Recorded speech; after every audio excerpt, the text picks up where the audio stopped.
इंडी गठबंधन की गाड़ी सीट शेयरिंग के मामले पर रुक गई है।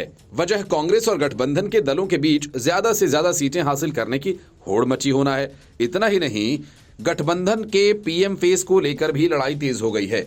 जेडीयू के बाद अब अखिलेश यादव ने भी नीतीश कुमार को पीएम फेस बनाए जाने की मांग कर दी है और साथ ही अखिलेश यादव ने कांग्रेस को साफ साफ कह दिया कि अगर राहुल गांधी की भारत जोड़ो न्याय यात्रा शुरू होने से पहले सीटों का बंटवारा नहीं हुआ तो फिर राहुल की यात्रा का साथ समाजवादी पार्टी नहीं देगी।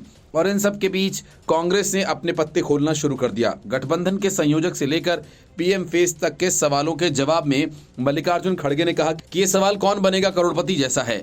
मतलब साफ है कि खड़गे ने ये एक तरह से नीतीश कुमार का मजाक उड़ा दिया जो पीएम फेस बनने के लिए लालायित हैं, लेकिन गठबंधन में असली पेट सीटों पर फंसा है।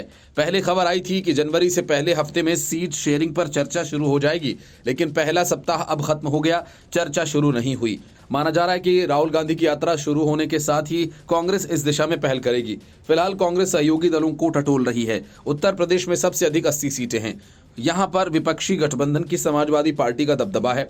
उत्तर प्रदेश में कांग्रेस की ताकत अब नहीं रह गई, लेकिन सूत्रों का कहना है कि यूपी में कांग्रेस को 40 सीटें चाहिए, लेकिन समाजवादी पार्टी 10 से 12 सीटों से अधिक देने के मूड में है नहीं। अब देखना यह दिलचस्प होगा कि यहां पर सीट शेयरिंग कैसे होती है।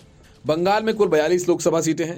जबकि बंगाल की राजनीतिक स्थिति पर नजर डालें तो यहां आए दिन कांग्रेस और टीएमसी के बीच घमासान मचा हुआ रहता है। पश्चिम बंगाल में कांग्रेस 6 से 10 सीटें चाहती है, लेकिन टीएमसी केवल 2 सीटों पर ही राजी नजर आ रही है। सीट शेयरिंग का सबसे ज्यादा पेचीदा मामला बंगाल में ही है।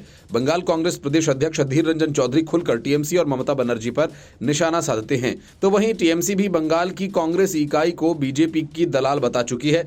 दिल्ली और पंजाब में आम आदमी पार्टी एक बड़ी ताकत के रूप में उभरी है। दोनों ही राज्यों में आम आदमी पार्टी की सरकार है। पंजाब में 10 और दिल्ली में 7 लोकसभा सीटें हैं और दोनों ही राज्यों में प्रदेश इकाइयां एक दूसरे पर हमला करने से नहीं चूकती हैं। कांग्रेस पंजाब में अधिक सीटों की मांग कर रही है, जबकि राज्य के मुख्यमंत्री भगवंत मान एक थी कांग्रेस का नारा देते हैं। अब बड़ा सवाल यह है कि क्या पंजाब और दिल्ली में कांग्रेस आम आदमी पार्टी के बीच सीट सहमति बन पाएगी।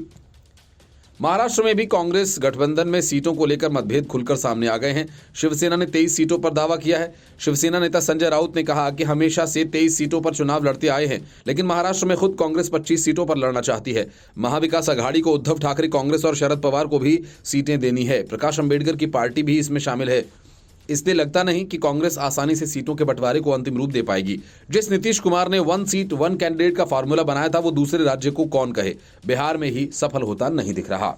Report news of India.